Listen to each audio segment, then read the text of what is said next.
Hello and welcome as we celebrate another day in the year of the beast.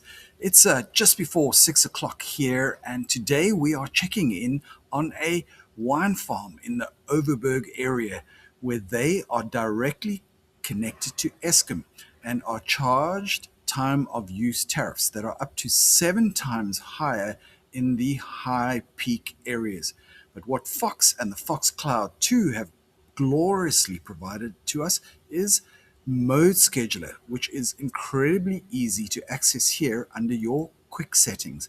If you pop down here to our Mode Scheduler, you can see that we have set force time charge between 12 and 7 in the morning, which is outside of their peak areas, and then self-use up till 10 o'clock to avoid using power during the peak high, almost times 7 rate worth of power. So we can schedule up to 32 different time slots and change the mode of our inverter from charge to backup to force discharge to export the power to the grid and everything else between with this incredibly simple tool.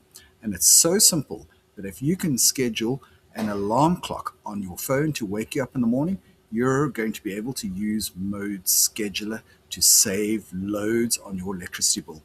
So I wanted to say thank you to all of our partners who are helping us to outfox Eskom together and make this an incredibly successful year of the beast. So let's go, Fox!